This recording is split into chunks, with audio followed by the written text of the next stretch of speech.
Hello guys, ഇന്നങ്ങനെ രാവിലെ റെഡിയായി ഞങ്ങൾ ഇന്ന് പോകുന്നത് മൂന്നാർ കറങ്ങാനായിരുന്നു. അങ്ങനെ ഞങ്ങൾ ആദ്യം പോയത് ഫ്ലവർ ഗാർഡനിലേക്കായിരുന്നു.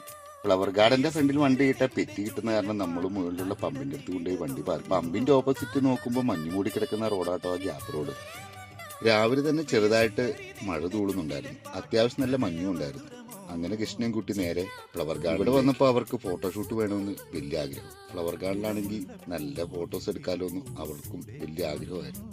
അങ്ങനെ അവർ ഫോട്ടോഷൂട്ടിന് പോയപ്പോഴത്തേക്കും ഞാൻ തിരിച്ചിതാ പാർക്കിങ്ങിലെത്തി. അവിടെ തൊട്ടടുത്തുള്ള ഒരു കടയിൽ വന്ന് ഞാനിതാ ഒരു മാഗിയൊക്കെ കഴിച്ചിരുന്നപ്പോഴത്തേക്കും ഇതാ ഗസ്റ്റും. അവിടുന്ന് ഞങ്ങൾ നേരെ പോയത് മാട്ടുപ്പെട്ടി ഡാം കാണാനായിരുന്നു. പോയ വഴിക്ക് മാട്ടുപ്പെട്ടി എത്തിയപ്പോഴിതാ ആത്തരളി പൂത്തിരിക്കുന്നത് കണ്ടു. പ്രത്യേകം നല്ലൊരു കാഴ്ചയായിരുന്നു. മാട്ടുപ്പെട്ടിയിൽ പൊതുവെ വെള്ളം കുറവായി. അവിടുന്ന് പിന്നെ ഞങ്ങൾ നേരെ പോയത് എക്കോ പോയിന്റിലേക്കായിരുന്നു. പോകുന്ന വഴിയെല്ലാം ആത്തരളി പൂത്തിരിപ്പുണ്ടായിരുന്നു കേട്ടോ. എക്കോ പോയിന്റിൽ പഴയ പോലെ തിരക്കൊന്നും ഇല്ലായിരുന്നു. പകുതി കടകളും അടഞ്ഞു കിടക്കുന്നു. എക്കോ പോയിന്റ് തീർത്തും വെള്ളമില്ലായിരുന്നു കേട്ടോ ഗീസ്. അങ്ങനെ ഗസ്റ്റ് പെട്ടെന്ന് തിരിച്ചു കയറി വന്നു. അവർക്ക് വിശക്കുന്നുണ്ടായിരുന്നു. അങ്ങനെ ഞങ്ങൾ നേരെ അവിടെ അടുത്തുള്ളൊരു ഹോട്ടലിൽ കയറി. അപ്പം കണ്ടൊരു കാഴ്ച കേട്ടോ ഈ കുരങ്ങിനെ. ഫുഡെല്ലാം കഴിച്ച് ഞങ്ങൾ നേരെ തിരിച്ച് ഹോട്ടലിലേക്കായിരുന്നു കേട്ടോ പോകുന്നത്. ഏകദേശം ഒരു 5:30 ആയപ്പോഴത്തേക്കും ആറ്റുകൂട്ടിലെത്തി. അപ്പം ഇന്നത്തെ വിശേഷം ഇത്രേ ഉള്ളൂ ഗെയ്സ്.